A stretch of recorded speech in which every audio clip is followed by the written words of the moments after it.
conversando com a minha psicóloga, eu entendi que eu senti a pandemia pelo outro. Foi um baque muito grande. Cheguei a entrar em depressão. Você se arrependeu de sair de casa para se dedicar ao atletismo? Bom, agora você me pegou. Caríssimos amantes da corrida, sejam todos bem-vindos ao canal Corrida Consciência. Meu nome é Vitor Franco. Esse quadro, ele se chama Essa Medalha Tem História. Só que eu vou mudar, porque essa atleta tem história. Tem muita história para contar. 16 anos de atletismo. Atleta do Pinheiros, da ASICS, bicampeã da São Paulo City Marathon, a tricampeã na ASICS também, 10K, 33,57, 21K, 1,14,38 e 42, 2 horas 32,01. Simplesmente hoje a gente vai conversar com Nininha. É um prazer estar aqui conversando com você, Vitor. Obrigado pelo convite. Tem muita história, né? São 16 anos de atletismo, então essas marcas que você falou aí são as minhas atuais melhores marcas. Estamos ainda tentando baixar essas marcas ainda para os próximos 5 anos, quem sabe. Nininha, atual líder do nosso ranking brasileiro de maratonas e pré-classificada para as Olimpíadas de Tóquio. Só isso. Uma coisa que eu achei bacana, em 2017, lá em Hamburgo, foi a melhor estreia de uma brasileira na maratona. É difícil ser atleta de maratona no Brasil? Não. O que é difícil é fazer uma preparação para a maratona no Brasil. Pensando em tempos que leve a gente para um Pan-Americano, Mundial e uma Olimpíada, a gente não tem estrutura para realizar os treinos aqui no Brasil. Mas não é difícil ser maratonista não, no Brasil não. E como que você descobriu que tinha esse potencial todo para as longas distâncias, né? Eu comecei no atletismo mais por brincadeira, eu fazia futebol antes. Eu não curtia, vamos dizer assim, eu queria ser velocista, porque a minha primeira equipe só tinha eu de menina que tinha que treinar mais, vamos dizer assim, que acabava tendo que fazer treinos mais longos, e aí eu não curtia muito, não. Mas eu até aproveitei bastante esse início de carreira. Na verdade, eu falo que meus primeiros 2 anos e meio na minha primeira equipe de Itapecerica da Serra foi recreação. Para correr tudo que eu podia correr de distância pequena ali, mas não tinha como. Eu tinha uma resistência já desde o início e eu tirava uma certa vantagem em relação às outras meninas.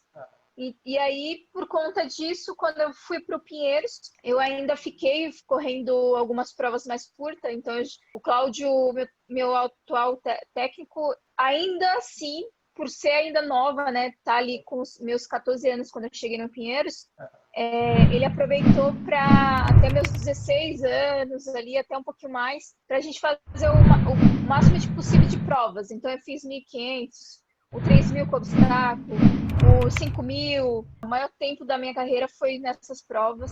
Quando eu fui fazer essa transição foi justamente pela chance de ir para um campeonato mais importante, um Pan-Americano, Mundial e agora para a Olimpíada. Foi quando a gente conversou e viu a possibilidade de, pelo meu tempo já de carreira, que a gente tinha condições de estrear numa prova mais longa. Uma colega, que é a Ana Paula, também maratonista, ela fez a seguinte pergunta: qual foi a prova mais difícil para você que você achou que não ia concluir e conseguiu concluir? Sem dúvida, Doha, o ano passado, no Mundial, no Catar. Aquilo dali não foi uma prova, aquilo dali foi um teste de sobreviver, cara, porque ao mesmo tempo, quando eu larguei os primeiros 3K, eu falei assim, é possível correr. Mas quando passou a primeira volta, eu comecei a ter uma certa dificuldade de respirar. O meu corpo já estava doendo, uma sensação de que a gente sente já no fim da maratona, não no início. Sim. E só foi piorando. Quando eu estava na terceira volta ali, porque a gente dava voltas de 7,5, né, no percurso. Quando eu tava na terceira volta, eu achei que eu ia morrer mesmo, assim, a sensação que eu tinha era que eu não ia conseguir. Eu nunca entro na prova para não finalizar ela. Eu sempre coloco como foco de, tipo, eu posso terminar não fazendo o meu melhor tempo, tal, mas eu vou no meu limite mesmo. E ali eu senti que o meu limite ele estava cedo demais. Quando eu cheguei na terceira volta, eu achei que eu não fosse finalizar aquela prova ali pela sensação de poder desmaiar durante a prova, e porque quando a gente estava passando nas voltas, aconteceu muito isso com as outras atletas, né? Se eu não me engano, finalizaram 30 ou foi menos de 40 mulheres. O pessoal que não sabe, essa largada foi à meia-noite, por causa da temperatura. A largada foi com 34 graus. 34 graus eu tava pelo menos uns 45, porque praticamente você tá no deserto, né? A Doha não ventila, a umidade estava ruim também para correr, que também a gente ficou sabendo que seria as condições que a gente sofreria em Tóquio, por isso que a competição foi lá. Então, eu não sei agora como que vai ser para o próximo ano, mas a gente até chegou a competir com chip para poder detectar qual foi o limite de perda de líquido, de sais durante a corrida, para fazer tipo, uma previsão de como que seria Tóquio. Deixa eu perguntar uma outra coisa que eu tenho curiosidade, né? Como que foi para você, 13, 14 anos, chegar para a família e falar assim, olha, eu vou ser atleta profissional de corrida? Na verdade, não aconteceu isso comigo. É? Quando eu comecei a fazer atletismo, eu me senti, gente, eu realmente vi alguma coisa ali que eu podia fazer por mim. E apesar de pouca idade, ser nova, tal, tudo, e no início ser mais brincadeira, eu vi uma chance de mudar a vida da minha família, porque eu ia para as corridas e eu já ganhava algumas coisas, então já fazia diferença na minha casa. E por ser de uma família muito humilde, e a minha mãe, que praticamente criou a gente sozinha, eu vi uma possibilidade de colocar o meu talento como uma coisa de trazer algo para casa, trazer dinheiro para casa, trazer alimento para casa. Nos meus primeiros anos, eu não via como uma profissão. Isso realmente eu não via e não fazia ideia de onde que eu podia chegar. E eu sempre fui muito Caxias para estudar. E é isso que foi, acho que determinou eu ter ido para o Pinheiros e Trilhos, porque quando eu recebi a informação do meu primeiro técnico que eu iria fazer um teste no Pinheiros, a primeira coisa que ele falou para tentar me convencer é que eu teria uma bolsa de estudos na faculdade. Aquilo dali, para onde eu morava, ninguém nunca tinha feito uma faculdade. Não fui exatamente por dinheiro, para ganhar dinheiro, eu não fazia nem ideia que dava dinheiro com atletismo. Na verdade, não dá muito dinheiro até hoje. Você precisa ser muito bom, né, para poder ganhar alguma coisa. Mas eu fui justamente por isso, porque eu vi uma possibilidade de mudar o meu futuro, porque eu sabia que era muito difícil pagar uma faculdade. E para convencer a minha mãe, na verdade, de que eu estava saindo de casa para estudar, eu simplesmente fiz a minha mala, minha mãe estava trabalhando, e aí quando minha mãe chegou, eu falei assim, mãe, eu tô indo morar na República, porque eu preciso estudar lá, eu vou ter bolsa de estudo e eu preciso morar lá perto.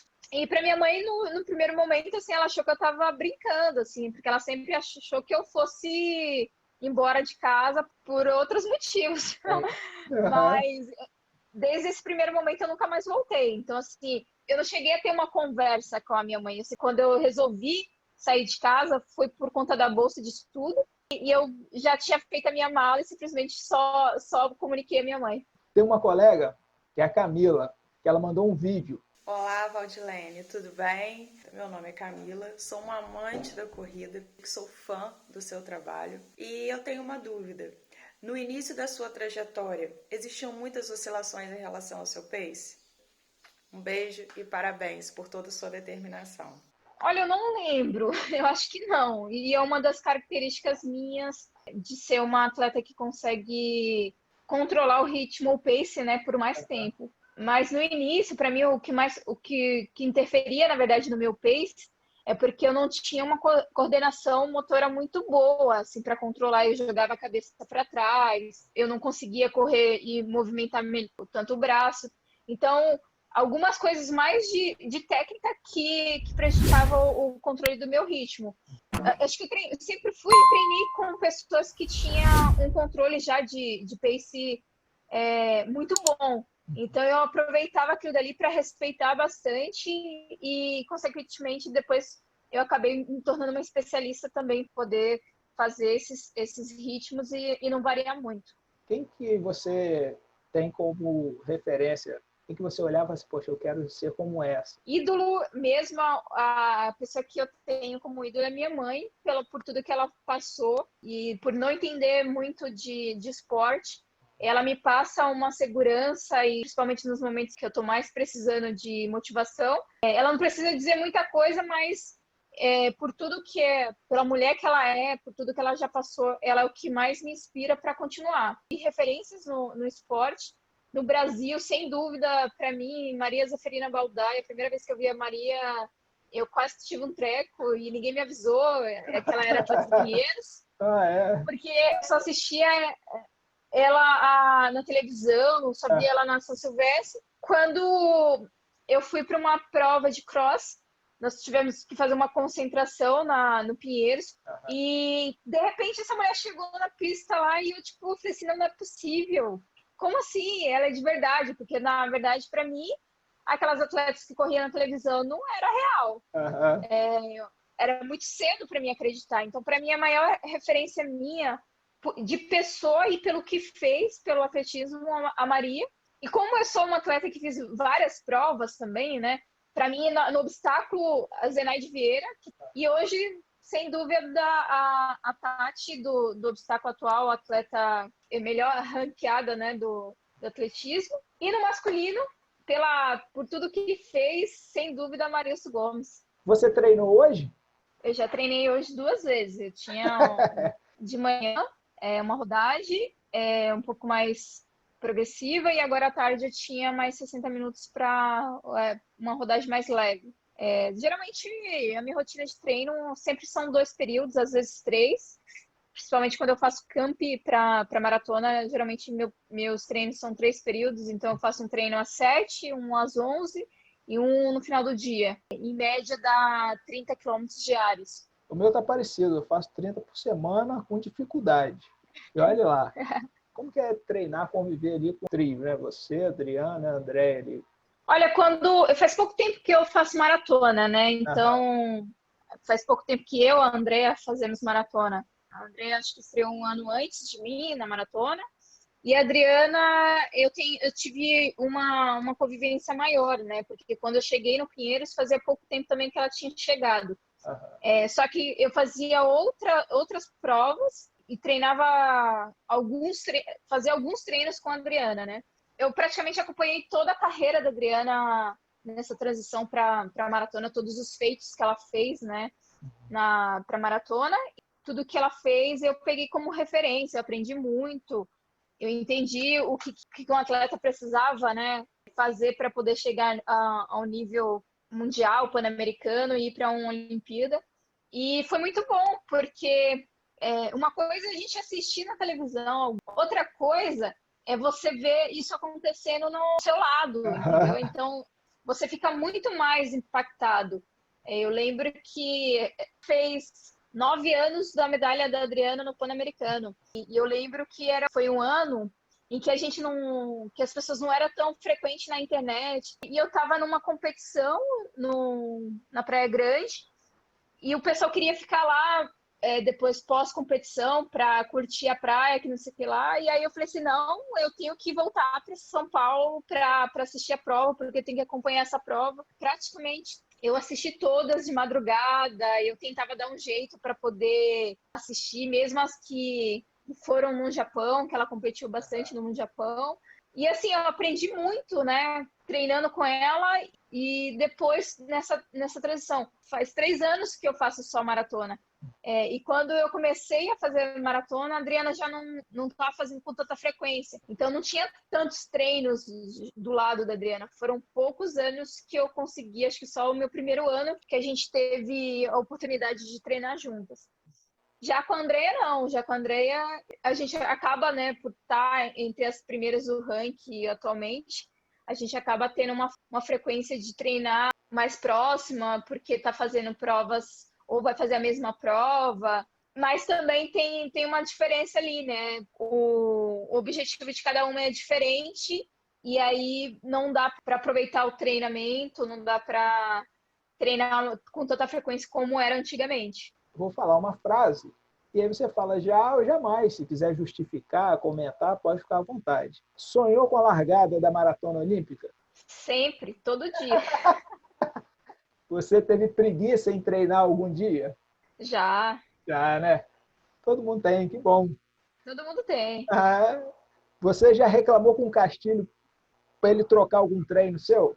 Não reclamar, mas eu sempre pergunto para tentar aprender também, porque eu acho que o que é a diferença de um grande atleta, você entender o seu treino, você estudar o seu treino, não é simplesmente pegar a planilha e sair correndo. Você tem que entender para onde que aquilo vai te levar. Então, eu sou, acho que talvez a atleta que mais questiona o treinamento, mas porque quero aprender. Você quis sair para a noitada, mas não foi por causa da corrida? Sempre. Eu sempre troco o meu treino e o meu descanso para fazer um bom treino no outro dia do que para ir para balada. Você se arrependeu de sair de casa para se dedicar ao atletismo? Bom, agora você me pegou, porque eu poderia responder que não, né? Mas depois da conviver nesse momento de pandemia, eu me questionei se eu não poderia ter seguido outro caminho. Eu acho que, na verdade, a pandemia veio para dar uma grande lição, né, para todo mundo. Eu falo na questão do esporte, mas eu imagino que todo mundo que tem um emprego e que às vezes passa muito mais tempo trabalhando e não tendo tanto convívio com a família, deve ter repensado muitas coisas dos valores, né, que realmente estar em contato com a família é importante. Então, para mim, foi um baque muito grande. Eu cheguei a entrar em depressão, mas por conta de ter uma psicóloga, né? Então, acho que ela foi sentindo que não estava legal as coisas, porque uma coisa é você ter a competição ali, tenho competição para mês tal. Aí o atleta ele tem uma motivação, né? Então ele vai treinando e tal. E você está num país que já não respeita o atleta, naturalmente. Antes da pandemia, o que eu via muito quando eu tentava sair para treinar aqui era que as pessoas olhavam eu como o próprio vírus, né? Então, assim, elas não veem que aquilo dali você está fazendo que é sua profissão. Me deixou muito mal isso, porque eu gosto do que eu faço, eu realmente gosto, só que eu gosto muito mais da minha família, né? Eu me vi numa questão de tipo, cara, eu tô deixando de viver outras coisas, muitas vezes, para poder trazer uma medalha pro Brasil. Tudo bem que o feito vai ser meu, mas eu acho que o quanto que a gente motiva e o quanto que a gente, às vezes, muda a história de uma pessoa quando a gente sobe no pódio, a gente não tem noção. E eu acho que por isso, talvez a gente deveria ser um pouco mais valorizado. E é uma coisa que ainda o nosso país não consegue enxergar, né? Então, a pandemia me trouxe um sentimento muito de tristeza, assim, de não ser não me sentir atleta e que atleta não tem significado se não tiver competição, as pessoas não lembram da gente. E eu vi muita atleta desistindo, né? Muito porque dependia da corrida de rua, dependia de estar competindo sempre para que o mercadinho pagasse as contas. Eu acho que para mim a pandemia, por ter um resultado muito bom, eu agradeço por fazer parte do Pinheiros, fazer parte das Forças Armadas. Só que não tem como você não ter empatia pelo outro. Então eu não me via em querer me sentir bem, querer continuar treinando, sabendo que tinha amigos meus que estavam passando necessidade, entendeu? Se não é um atleta tão bom, que não é um atleta de clube, você a todo momento não tem a garantia de que você vai ter o que comer ou o que pagar, se você vai ter como pagar suas contas no final do mês. Conversando com a minha psicóloga, eu entendi que eu sentia a pandemia pelo outro, muito mais pelo outro do que por mim só. Então, juntou a minha angústia com a dor do outro. Então, eu realmente fiquei muito mal, ao ponto de desistir mesmo de continuar fazendo atletismo, porque para mim não fazia mais sentido correr pela minha família. Não fazia mais sentido. não teria mais competição. O que eu ia mudar a vida deles? Então, foi complicado, foi bem complicado. Mas eu tô tentando mudar a cabeça aí e voltar a pensar em Olimpíada. Mas é difícil. Bateu essa dúvida aí, depois de tantos anos, se realmente valeu a pena. Valeu a pena, sim. Porque não foi só você que pensou nisso, não. Todo mundo, com certeza, repensou a vida, né? Mas eu queria dizer para você que esse comentário é o mesmo que o Ronaldo da Costa fez, que por acaso vai ser a nossa entrevista da próxima semana. E para a gente encerrar esse momento, queria desejar a você um feliz aniversário, já que a gente está na semana do seu aniversário, e que você continue sonhando com a largada e que continue sonhando com o atletismo, porque é uma grande referência para a gente e que a gente admira muito. E eu te agradeço por você ter batido esse papo aqui com a gente. Eu que agradeço o convite. Esse aniversário vai ser bem especial e com certeza que o sonho de largar na Olimpíada está cada vez mais vivo. Espero realizar ele no próximo ano. Assim como a Nini, eu desejo que vocês sigam em frente, evoluindo sempre.